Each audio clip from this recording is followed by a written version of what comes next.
Dua Lipa, Frida Pinto, Priyanka Chopra, Charlie XCX, Monica Bellucci, and Alexa Demi, all of them belong to the deep/dark winter color season. Dark winter is bold, dark winter is that girl. She is intimidating, she's very chalant. If royalty represents a color, I bet it's dark winter. To best describe this color season, I want you to imagine all of your jewel toned colors such as ruby, sapphire, emerald, and amethyst. Cool and dark, highly saturated colors. Just like the previous two color seasons, I've never done a Rosebud cherry inspired color palette, and this palette belongs to the deep winter color season. As usual, I've kept my base very simple and true to my dry skin. Thin coat of skin tint coupled with a high coverage concealer and an olive toned contour. Truth be told, bestie, my eyeshadows have been creasing really badly these days. I'm not sure if it's because of the weather or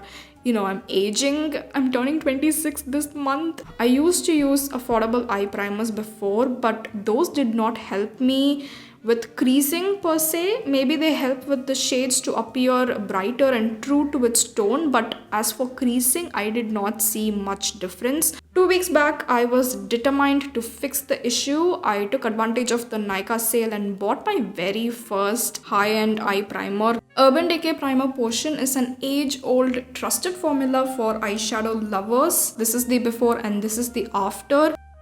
The thin translucent formula mattified and filled in the fine lines on the eyelids. Also repurchased one of my holy grail eyebrow pencils, which is the Unleashia Shaper Defining Eyebrow Pencil, which has gotten one of the thinnest tip known to mankind. This is how I like to fill my eyebrows. A few vertical and horizontal strokes on the sparse area will mimic the illusion of fuller brows. Brushing it out with a spoolie end will soften the harsh lines, making the lines look more like shadows than realistic looking eyebrow hair. Some people like to draw realistic brow hair, and for somebody like me, I like it when the hair like strokes look more like shadows. A product I have been intentionally gatekeeping in my channel is the Glamour cream eyeshadow. I truly believe Glamour is one such brand that's severely underrated. This is the Glistening eyeshadow trio set in the variant Lily Pearl. This is by far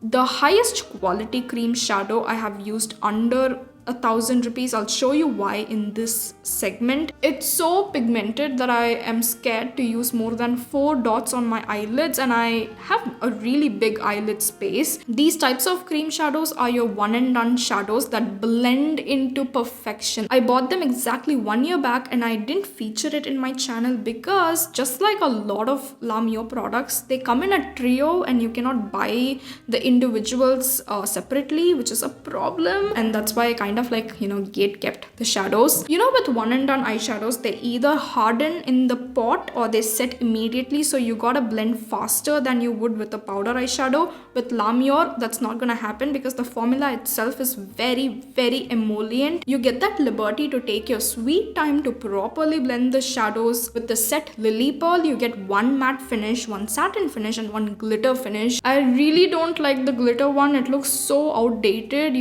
Those 2016, 2018 glitter shadows that we used to have. It reminds me of that, but the rest are my favorite. For today, I reached out to the matte finish cream shadow. For the brush, I'm using the Mars Artist Arsenal small eyeshadow blending brush and sweeping the shade towards the outer end of the aiguisal. In my Monica Bellucci video, somebody commented saying that, the look would have been more enhanced if I had used a red colored pencil liner on the waterline. It does make sense because she also belongs to that, deep winter color season.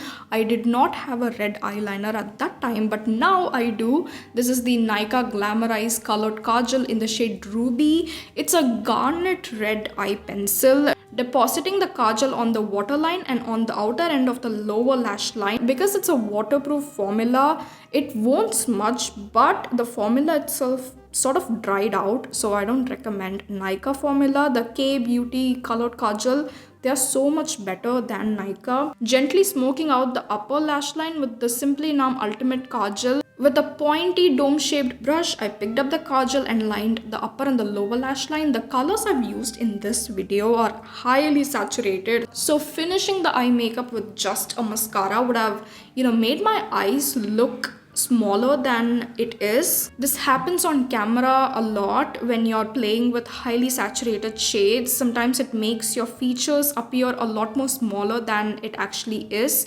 That's something that you don't want on camera. So to add balance, I went ahead and added manga lashes, two 11mm on the inner and the center part of the lash line and one 12mm on the outer lash line. Most of the time I stay away from voluminous or clumpy type mascaras when I have my falsies on. But let's be honest, this color palette is a completely different story. Took out the Simply Numb Clean Lashes Mascara. This is a lengthening and volumizing mascara. The formula is thick and clumpy, so I coated most of the formula to my real lashes to make the lashes look wispy.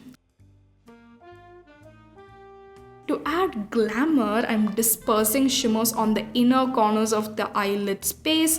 This is the newly launched e.l.f. Fine as Fleck Glitter Shadow in the shade Pop of Pink. Pop of Pink is a muted mauve with pink and silver specks of shimmers scattered on top of the muted mauve.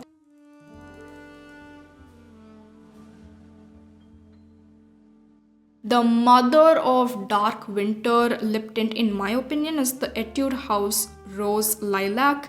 Like, no wonder the shade is so unique and never seen before, and in my opinion, very hard to replicate. The shade, according to Etude House themselves, they've mentioned it as cool dark winter. Placement of your blush can quite literally make or break the look. For example, this is Rose Lilac on the apples of my cheeks versus the same shade with the Dovin blush placement. I'm starting to diffuse the tint on the outer end of the eyes and gently bringing the color towards the center part. Now I have that hollowness under the eyes and I need extra coverage and product. So to fix the hollowness, I'm going back and forth with my loose powder and the tint to make it look as cohesive as possible. I'm using the same lip tint on my lips and blurring the edges of the lip line to diffuse the color for a softer finish.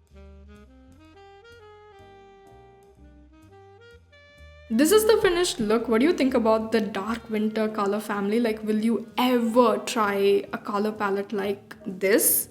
Looks so intimidating, but yeah. And what do you think about the makeup look? Tell me in the comments down below. Bye!